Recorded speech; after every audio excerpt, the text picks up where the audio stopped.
phone doesn't die all the time. Because... Yeah, nobody calls you. It happens all the time. Actually, I've had... yes, that's...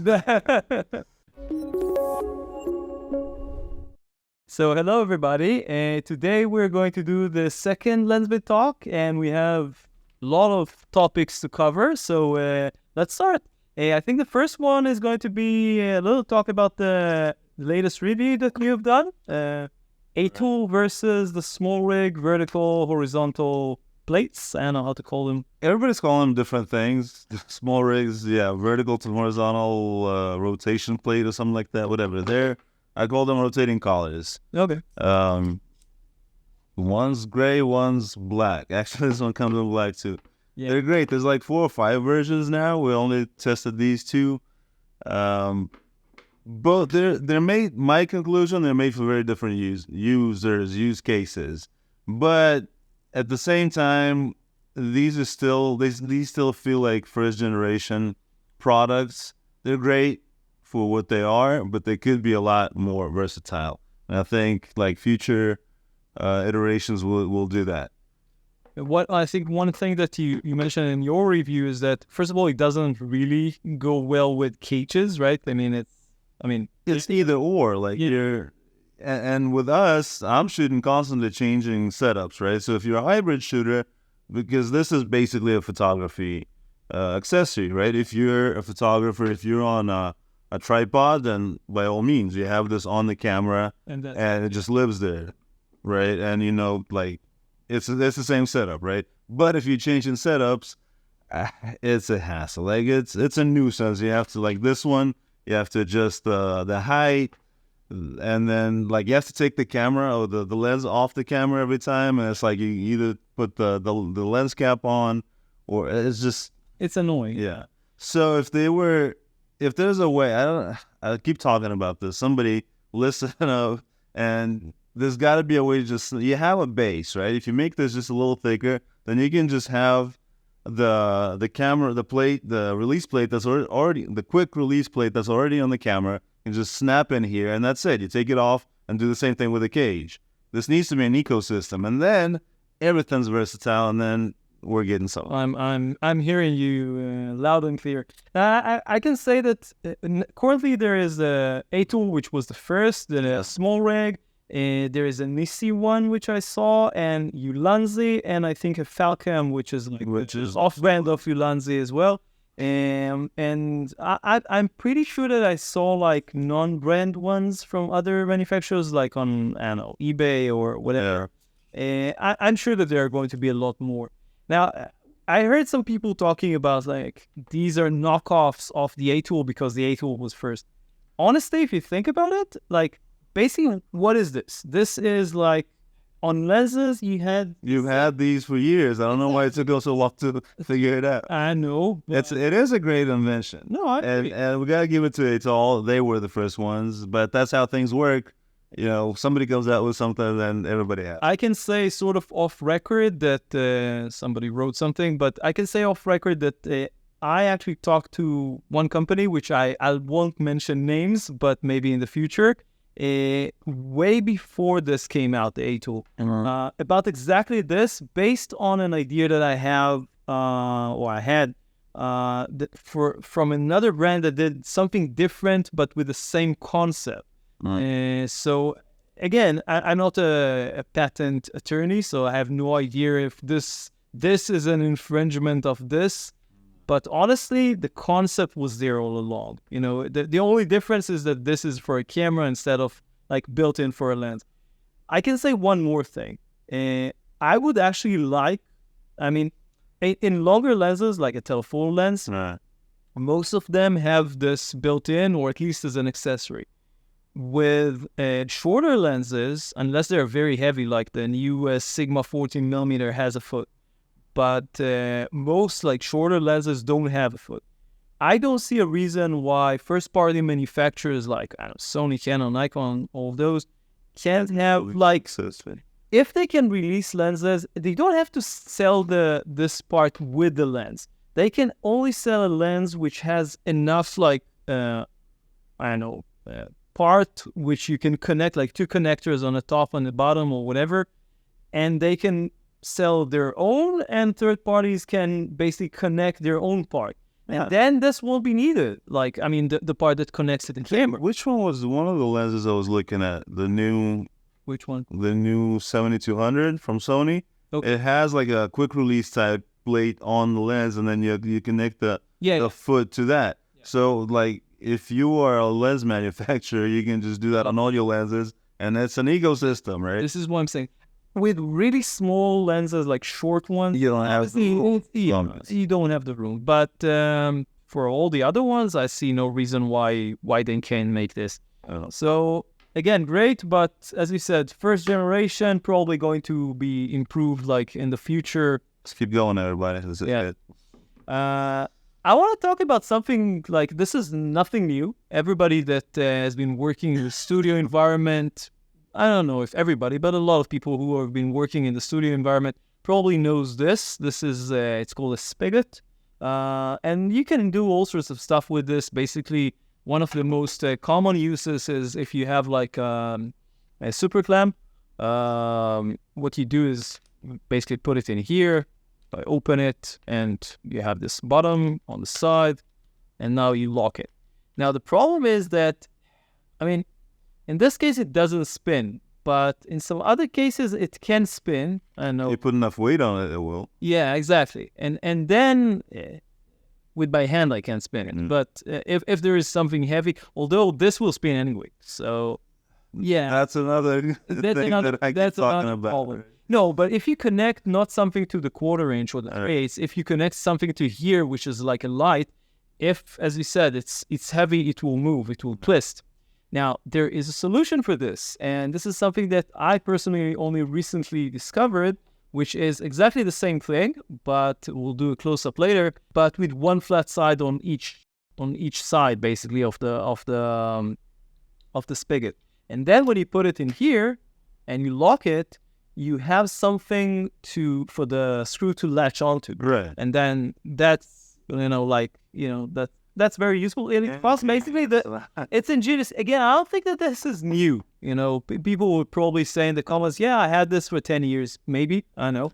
But I found this like only recently. So for me, it's new and it's like super useful. We have a lot of spigots in the studio, and this is, you need to open it all the way. Otherwise it won't exit. But this is kind of cool, useful, and it's not very expensive. So if you need it, we'll have links for everything that we're going to talk about below and in the article on LensVid. So that's that. Now, another interesting thing, this is new, or relatively new at least. This is something that we got from KMTV, and we got like 3 of them, and I think I liked it so much that I bought another one. So we have 4. So what is this? This is basically a clamp. Very nice one. It's good for round things. I was able to use it on like flat things as well. It's wide enough to. Yeah, it's pretty wide. Let's see how. I mean, like the. Yeah. What do you call it? This is the actual area of. Yeah. Where it clamps. It won't clamp on really, really small things. Like if you have like a small pole, it won't clamp into it. But on like normal size ones, yeah, it will work, and it's very strong. Like we had, I think KMTV had like all the ones that we used. Remember? Yeah, it wasn't very good. I think one of them actually broke. This, on the other end, is really strong. Like I didn't apply like tremendous amount of force, but it's like really strong, and it has on one side a V-mount base clamp. Is that built into? Oh no, I see the screws on the front. Yeah, but these screws, I'm thinking. No, that's the mechanism. Okay. Yeah, you have to release this and then open the other one. It's not easy to take out. It's basically this is designed for a battery, for a V-mount battery. So you clamp this onto a light stand or whatever, and then you put the battery, the V-mount in here, and basically on all other sides, you have on the bottom like 1/4 inch, 3/8, 1/4 inch. On this thread, you have like 3 others.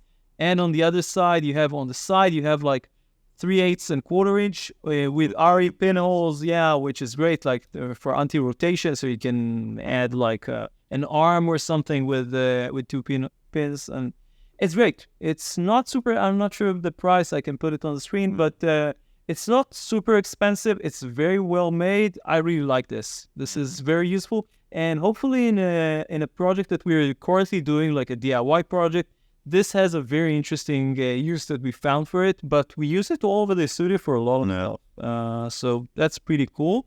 And technically, you can use the V-mount release plate on other things. Like we've done that for some of the boxes for the lights. Yeah. The control boxes or the. Yeah, for sure. You can put like if they had the V-mount on all of the power bricks. The list of things that they need to do and create an ecosystem out of. Yeah, that's another thing on that. I agree. No, but it's again, it's very useful. And if you don't want to use like a V-mount, you have the other sides. And there is also, I can show it as well in a B-roll, but we have like a V-mount plate. So in theory, if you want to connect like a cheese plate and connect stuff to the cheese plate, then you can put it on here, and then the sky's the limit. It's a great little release system. It's small. It's the place can go on anything. Yeah. It's very versatile, and we're all for versatility. Yeah, that's for sure. Okay, so let's talk about some actual news, because this is like products and stuff. Enough old, but products and stuff. So the first thing that I wanted to cover is that Logitech recently acquired the loupedeck company. I think that they're from Finland or something. Sweden, maybe. I wrote Finland, but I'm not sure. But somewhere, sorry. Yeah. Sorry. We have, I think, in the desk behind me, we have one of loupedeck's keyboard. The older one, right? That's one of the new ones, the small new ones. No. I have at home, I think in my home office, I have like a larger, I think it's called CT Plus or something like that, like a wider keyboard that they have. The nice thing is that because it has so many keys, you can actually, I use it for coloring, basically, for editing, like either in Photoshop or in Premiere. Mm-hmm. It's very convenient because you have buttons for everything, like brightness, contrast, and everything. And because I have like all sorts of other controlling mechanisms for all sorts of other things, but specifically for color, that's great. Yeah.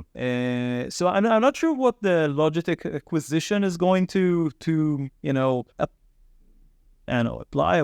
How is going to play? What's the idea? What's their idea for something like this? Because it's a different space altogether for them, right? I mean, it used to be their accessories were pretty general, right? Keyboards and mouse. Yeah, that kind of stuff. They're like expanding to all sorts of other like. But now, like stuff. Exactly, creative space has become like this whole niche. Not even a niche. It's like become a separate market now. So companies are moving into that space. They acquired some lights earlier. With Logitech. Oh, really? Yeah, Logitech bought some small light company that was geared for like creators. So they're kind of moving into that space, which is great, but we don't know exactly how that's going to develop, right? Because with the lights, for example, they didn't do much with the previous versions. We can only hope. loupedeck's a great product. Yeah, I think there's a few of them now. Yeah. Right? Stream Deck, which is like I'm not sure if the original one, but actually, I think Elgato. The other one is Swedish. Oh yeah, these are from Finland. Okay, but there's that. Or German, actually, I know, but because they are now part of Corsair. Yeah, so Corsair is an American. Everything is like international now, so I don't. Yeah. But there's that other one, Toolbox, that I've been using. I like that one a lot. Yeah.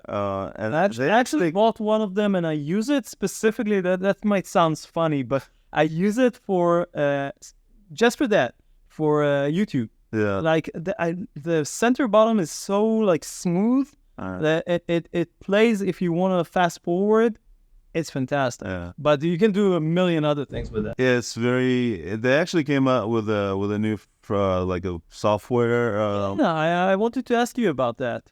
You try? I haven't tried it, but I read about it. I think we need to try it. I think it's really good. They did like these really complex like actions that you can pre-program, and you can do like 100 different steps in an action. And anyway, it is just maybe we'll do like in one of the next LensVid Talk. We will do like if we try it, we can talk about it. But my thing is any kind of system, any kind of deck that allows you to program shortcuts. Yeah, that's super helpful. So Logitech, I don't know how much experience they have with that, but hopefully they can. I mean, it's a big enough brand to do something with it. So hopefully that will only open up the market. Yeah. Okay. The next one is something that is probably pretty close to your heart because it's coming from DJI. They announced this week the Mavic Air 3. Yeah. You're using the Mavic Air 2, right?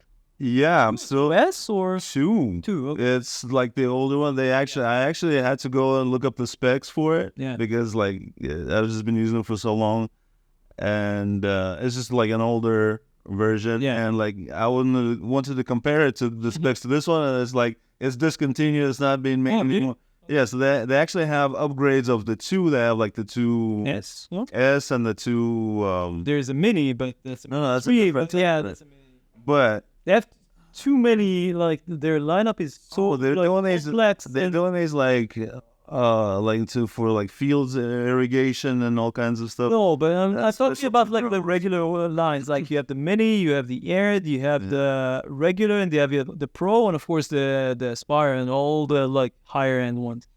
So DJI is great. I mean, these things fly forever. Yeah, and they also fall out of the sky sometimes. No, but let's talk a little bit about what's actually improved over the 2S version. So I think that there are 3 or 4 things that are the main ones. First is the cameras, and you now have like 2 cameras instead of 1. Like I think 24 and 70. But that's on a small sensor. That's equivalent to. I'm thinking that this is like equivalent on a sensor. Yeah. So because the other one, the Mavic 2 is equivalent to 35 millimeters. So I'm not sure what. Yeah. And it has a longer run, so you can, on paper, run for like 45, 46 minutes. Yeah, something like that. And it has a better slow motion for like 4K, 100 frames per second, and like something like that. These are the main features. But do you think that these are like enough? Because a lot of people, I've seen a lot of reviews about this, and a lot of people saying, well, this is like too incremental, and it's like not, they're bringing like new drones every year in each category, but each one is not getting enough. Like, I don't know. I agree, but I think it's because the market dictates that. In this case, I know they do that a lot, and generally, phones and stuff and technology, they can add a whole lot more stuff. But this market has been regulated a lot. Yeah, depending on the country, especially like in terms of where you can. So at some point they started making the little tiny drones, right? They were growing. All of a sudden they had to do the mini drones, which are great. Like anything under 300 grams is basically. It depends where in the world, obviously. Most in the States, most of the places you can fly that without a problem, as long as you're not over people's crowds and stuff. So I think that market is very heavily regulated. In recent years, or has been in recent years, and that's why they can't really. It's also beneficial for the company, but I think that's the main thing. That if they have like a new model every for me, and that's true from my perspective for a lot of like products in general, not just cameras and lenses and drones and whatever. I think that companies, if it was up to like what's good for the customer, should have like low end, middle range, and high end. That's it. I mean, in some cases you need like very specific products, but for the most part, this is the lineup that companies need. But if you look at like Sony's lineup, it's like more and more cameras. Like you have like a gigantic line of creators cameras, of vlogger cameras, and you have the Cine line, the FX line, and you have the regular line, which is also like with all sorts of cameras, and then you have the compact regular line. It's like that's kind of the same thing we were talking about Logitech. There's new markets emerging. Right, and companies feel like they have to create a whole separate line for that. which kind of makes sense because we've talked to creators that only do specific things. Yeah. Like that Canon shoot we did with a blogger. That's all she does. And for her, that line of cameras or products is what she's going to look at, right? People who don't know what we're talking about, we recently did a commercial for Canon. Hopefully in one of the next either LensVid Talk or regular video, I'm not sure. But we're going to do like a behind the scenes where we're going to actually show you what we have done there, how we worked on this project and everything. But that was with a specific travel vlogger using Canon camera, and we like walked with her and like accompanied her throughout the day in an interesting place next to the Dead Sea. So that's the story behind that. So yeah, that's the Mavic Air 3. There are probably more specs, but these are, I think, the main new features. Yeah, the flight time and the cameras, which is at this point that's all you care about, right? No, it also have like better thermal. It's important. It's a new controller too as well, I think, or an improved controller. I'm not sure about that because maybe it's a new controller versus what you had. No, obviously. No, like my controller is old generation. That's like you still have to connect the phone to it, which I really love the fact that they have the integrated screen. Yeah. It's a bright screen. You don't have to carry an extra piece of gear. The phone doesn't die all the time. Yeah, nobody calls you. It happens all the time. Actually, I've had So that's problematic. Another thing that will speak straight to you because you're using, we're just for the audience to know, I'm using Premiere mostly for editing and art edits. Almost exclusively with DaVinci. I used to use like up to a few months ago. I would use Premiere for one specific thing, which was subtitling, but now they have that in DaVinci. So I'm still with Adobe and. No, but actually, I think it's very good because you are also using like Mac and iOS, and I use Android and PC. So the fact that we're basically using different systems allows us to test different aspects, different software, different plugins, etc., etc. So what we wanted to talk about is the new DaVinci Resolve 18.5 version. Which I think was released like a final version. They had like 3 or 4 beta versions of that, or builds, whatever, for that version, which were all pretty stable, actually. They kept adding little things and hinting on things. I think that's a great build release. And there is a very specific feature that I wanted to discuss with you. It's called Relight. Yeah. Did you try it? I did. Oh, really? I think it's really great. The idea when they first announced it in the beta version, I was like, well, you can do that with just masking and No, but for the videos that I've seen, it's a pretty. First of all, it looks a little bit complicated. I know I'm not a DaVinci editor, so for me it looked like an extra step for something that you could do otherwise. Like there's other tools for it. But then they added the depth map, which is a way to tell that tool or other tools, I haven't tried with other tools, where to make the changes, right? So if we're looking at this frame, right, there's we're in the middle, there's a background, there's a foreground, right? So you can actually use the depth map to light up. Light yourself, but not the back. Exactly, or the front, if there's anything in the front, right? So, which is great. And then that light doesn't spill on the background, right? Because if it spills on, what's the difference? Right? That's basically what you can do in Photoshop, but in video is a completely different level. I think we're at a stage now where like AI and all these new tools are allowing to take some of the concepts that we've been doing for years in Photoshop and apply that to video, and that's really great because that's just simplifies and makes editing so much more versatile. And from your perspective as somebody who does work in DaVinci, is it complicated or relatively simple? It's not complicated, but what I did notice, it's a lot more taxing on the hardware. A lot. Like I edit on a Mac Mini, which M1 Mac Mini, which I think we need to change on. No, it's been great. It's but it was the first Mac, like the first when they first came out with M1. It had some bugs when like that first came out, but it's been really great, and that's why I really love DaVinci, because it's really light on the hardware. You can use a machine that's not very advanced, but you can edit really easily. I have not had maybe little glitches here and there for some things, but this one, like, it really struggled. I think that I've seen at least one review mentioning this specifically, and I think that he was using a more beefy hardware, so it's probably heavy on anything that he will throw in. Because it's doing some crazy calculations, like the depth map alone, to try to figure out where you are. Map on frame by frame, I'm guessing. Exactly. Right, and then on top of that, the relight, and it's just obviously it's a very complex tool. So other than that, I mean, it is a great tool, but you gotta make sure that you're the hardware. Yeah, for sure.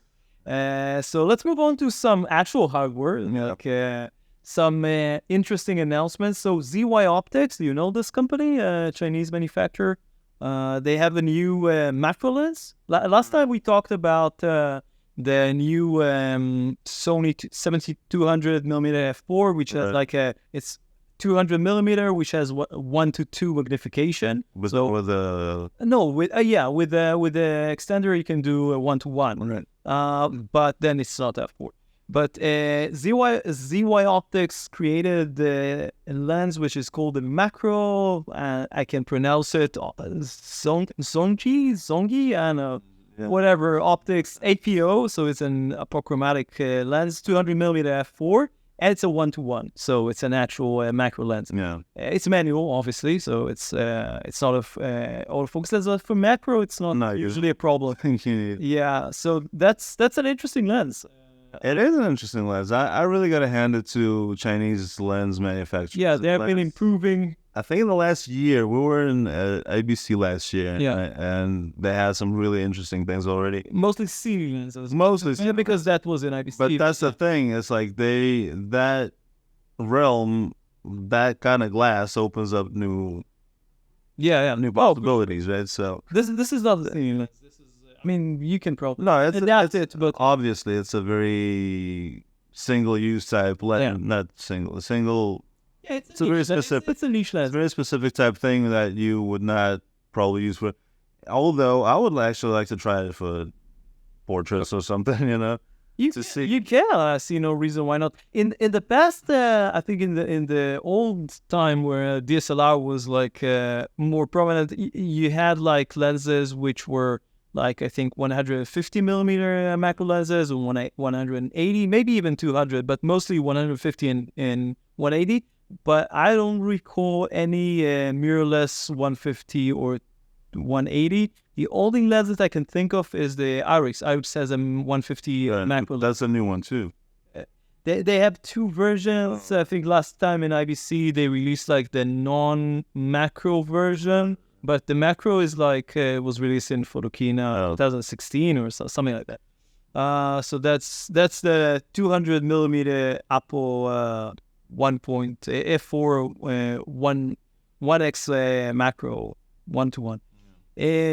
We have some interesting announcements from Zhiyun. Zhiyun announced several new products. So 2 lights, right? The Molus G200 and how do you call it? 5-ray V60. You actually tested the previous generation of these lights. The 100-watt wand or whatever.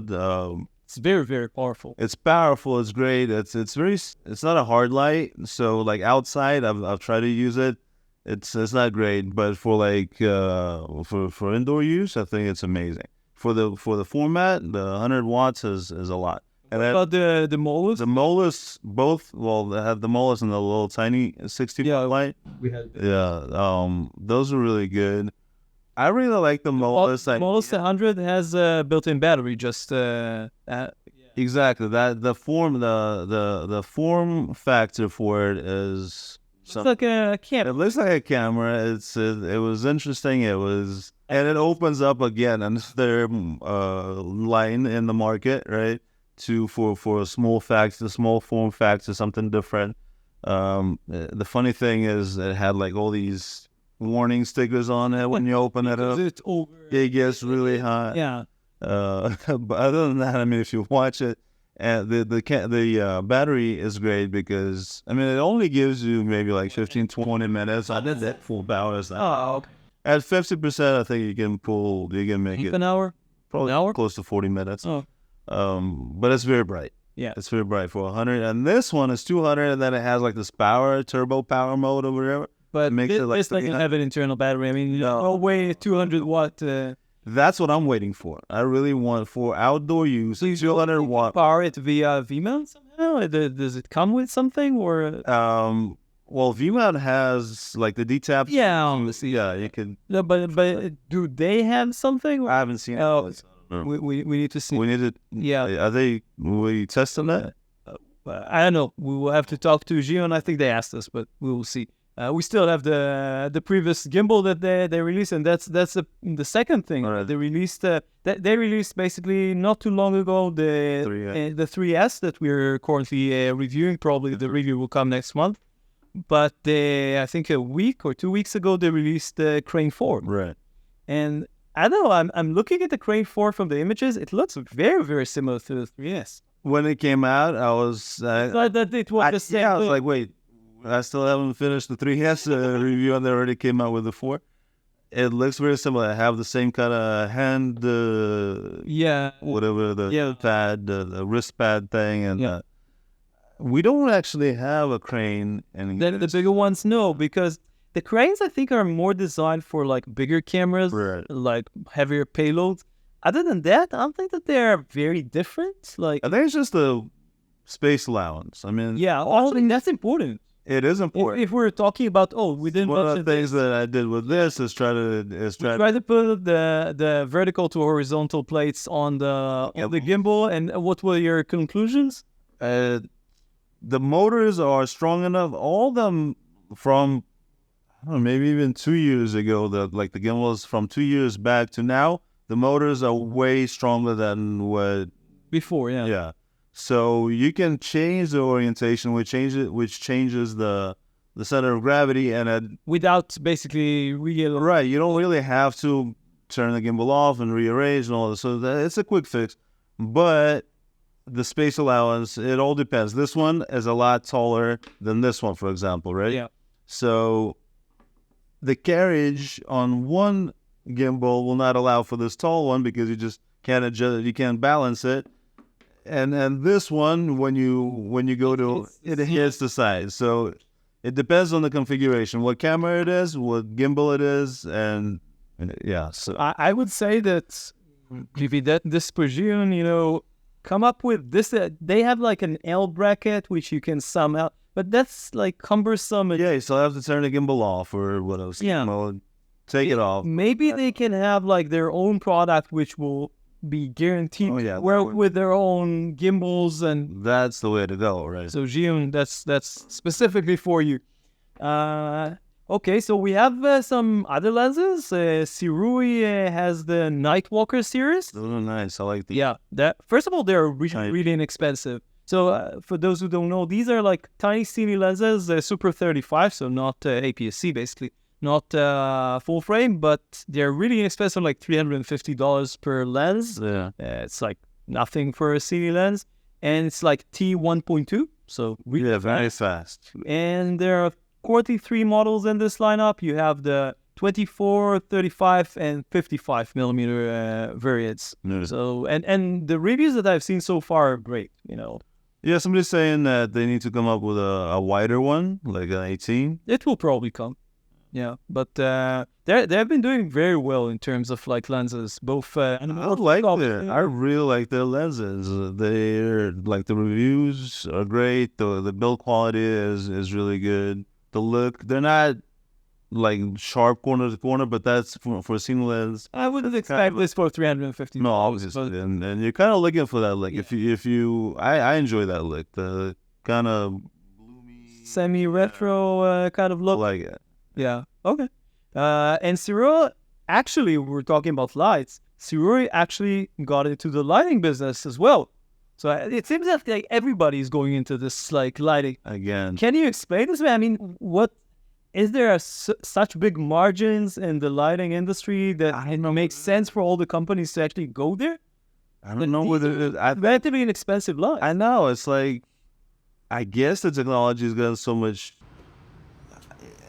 The thing is, unless you're really innovating, what are you doing? exactly, like that's what I was gonna say. Like you look at a lineup of all these different companies. They're all great lights, and the margin or like the range is, the price range is similar to it's not a huge throw from the lowest to the highest, and they're all good, and they're all. Time will tell how long they last, right? Because this light right here is how many years old, right? We're using like a Godox S60 or S or something like that. And it's gotta be like more. I'm guessing like 5 years. I mean, working great. So that's probably the oldest light that we have, right? Yeah, it's a little bit noisy, but with everything going on, you don't hear it. So all these, and we have a bunch of lights that we've been working with for a year or so, right? So we don't know how long they will last. Difficult to know, right? But which at this point, it's like I don't know if that's even a factor. When they cost a couple of $100, you can always replace them, right? Yeah. So I'm not sure what the motivation is for companies to go into this space when they haven't done it. Like Sirui, all they did was grip and lenses, and now eye footage. But I mean, eye footage got into this niche of the market of lighting. And they actually brought like real innovation. I mean, their color thing is like it's an actual thing. Right. In this case, I'm not sure. The lights are small, and you have like I think 150 and 300 by color. No. That's nice, but I know there are a lot of other companies doing 150 and 300. COBs, by colors. Maybe they know something that we don't, and the market dictates. There's a tangent that they're all going to follow, and there's going to be some big leap. Maybe it's one of those incremental type things that we don't know about yet. I would love to see. I have no idea what else you can do with a light. If it's small enough and it's bright enough and it's... batteries. Yeah, we need batteries and everything. Yeah, I would love to have a 300-watt light with a battery that's like built in. That would be amazing.